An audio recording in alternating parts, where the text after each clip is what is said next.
I attended Pelican Lake Residential School, which was run by the Anglican Church, and I went there from 1963 to 1969, so I spent 6 years there.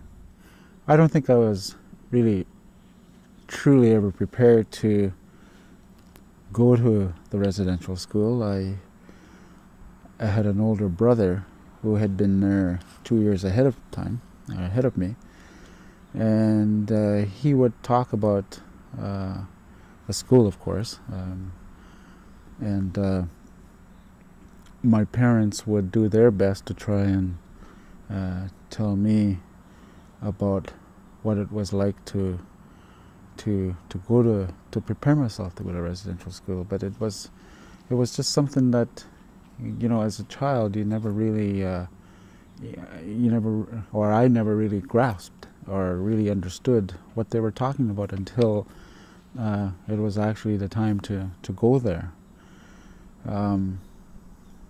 The time that I went there, from the time that I left the community to the time that I actually got there, was probably one of those horrific experiences, thinking about, the time is coming soon where I'm going to have to part from my parents for a long time. And sure enough, when we got to Pelican School, when my parents, when it was time to depart, it was one of the hardest moments. It was fine to get to the actual setting, enter the building with my parents. All that was fine. It was frightening. It was scary.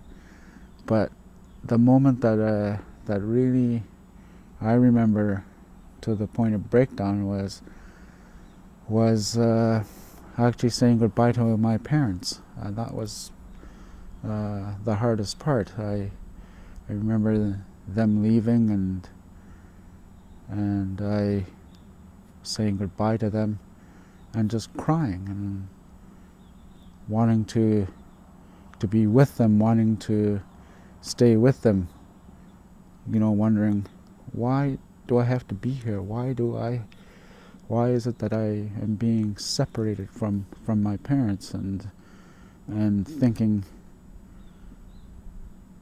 that how much I'm going to be missing them, and how much I wanted to go home to a home that had a lot of love and nurturing, just an environment that other children throughout Canada, I know, take for granted, but in this particular case, that in retrospect, when I think about it now, that there was a right that was taken away from me as a kid. I was deprived of having a normal family upbringing. My parents were deprived of having the right to be parents, to enjoy and love and nourish their children in a normal family setting. These are the kinds of ugly thoughts that cross through my mind now when I think of that day back in 1963 when I first entered Pelican Lake Residential School. Why did you have to go? Did you ever ask your parents why? My parents would say, they would talk about it in a way that they would call it pindige. And in the language, pindige means to enter. And what they referred to it was a stage in one's life as a young child that they have to enter into a residential school. And I remember my parents saying, he says, this year, this fall, that you will be going into whatever into it was, to this institution, to the residential school. And them saying that there was no choice in the matter, and that when we looked around the community, that all kids, when they reached a certain age, they left their families, they left their community, they left to go to the residential school, and that I guess my parents in their own way communicated to me that that was something that they had no control over, and in their own way tried to communicate and show me that. And I remember my parents being as comforting as possible, because I'm sure that it wasn't easy for them either. Saying to us that we'll be there in about 60 sleeps from now. And I would count on my finger every day to the number 60, and I would be waiting for my parents to visit us at the residential school. I'd count to 60, and they'd be off maybe by 5 or 10 days, take a few. But sure enough, they would visit with us. Remember in the fall of 1963 when they first visited with my brother and I. When I first saw my parents, it was not an encounter where usually a parent or a child would run up and embrace one another, and were very happy to see each other. I know my parents were very happy to see us. But when I saw them, my first reaction was I just broke down and I cried. And I thought, in retrospect, I think what a way to greet parents. I remember breaking down and crying. And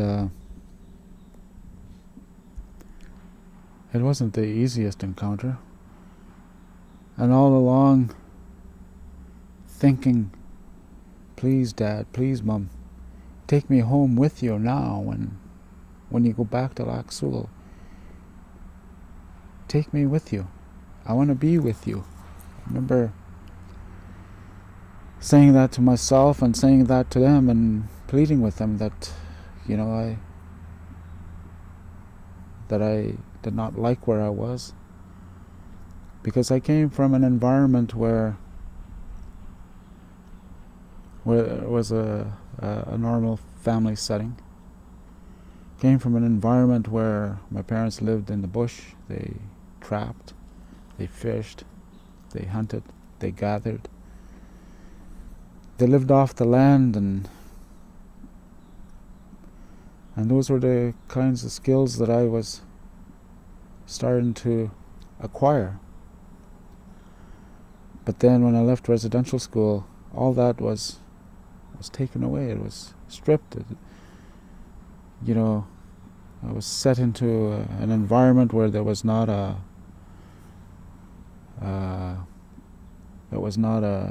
family setting. We're in a dormitory with 40 other boys. And it was not a setting where you had a mother, father, brothers, and sisters. You had someone who was your supervisor, and that was his title. He was a supervisor. Somebody who basically had a lot of control in terms of what you did. And I remember coming from the home that I just described into an environment that was so rigid, that was so regimented. From the time you got up in the morning, you did certain things, to breakfast time, to go to church, and then go to school, have lunch, have supper, do chores. Everything was dictated by the clock, and everything was so rigid that, it was very hard to get used to.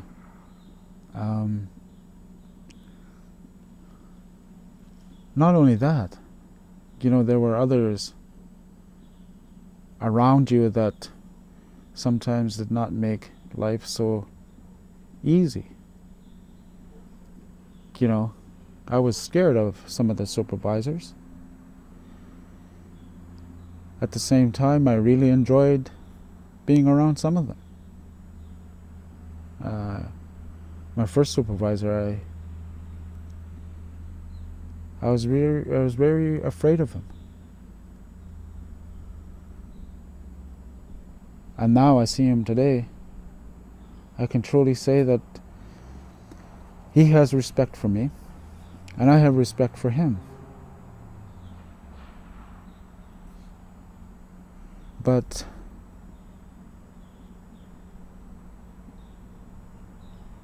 we had to work at earning that respect.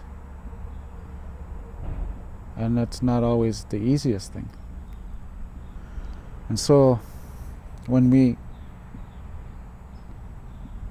come out of an environment such as the trap line and home on a reserve into a residential school setting, you have to go through a major cultural change. I almost became a different person. In fact, I know I became a different person.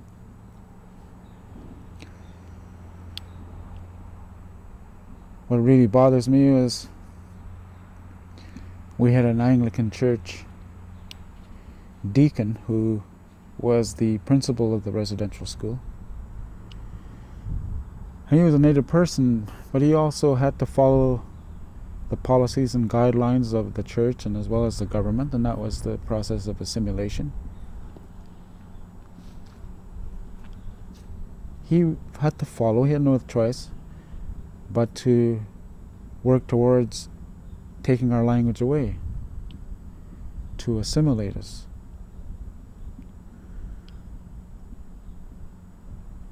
I know who that elder is now, and I have the greatest respect for him.